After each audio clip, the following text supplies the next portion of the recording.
I really got into a kind of like a vicious cycle. I would go out, do whatever I wanted to do. You know, after the high, after the experience, after the pleasure, I would go back home and feel horrible. And the only way to take this kind of pain away was to avoid it and do it again. So one morning, I get a phone call from my dad, and he tells me that my best friend had passed away. I got this just overwhelming feeling of fear. And I realized it's because I was fearing for my friend's soul. You know, this guy was like my brother. And was that really it for him?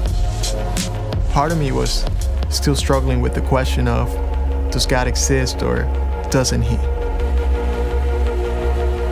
And I was just really not just scared for my friends, but really realized that I was scared for my own soul. I picked up my phone and I got in touch with one person I hurt a lot. At the time, I was wrestling with a lot of guilt. I felt like there was no fixing me. So after I'm done talking, there's this silence, and I just hear the words, "I love you so much." And I'm convinced in my heart that this was God telling me that he loved me. And this was a turning point really in my life. In its purest form, my faith was a relationship of love between me and God. Realizing that was what my faith was about is what made me decide to apply for NED. As soon as I got accepted to go to NED, I knew that I had to leave everything behind.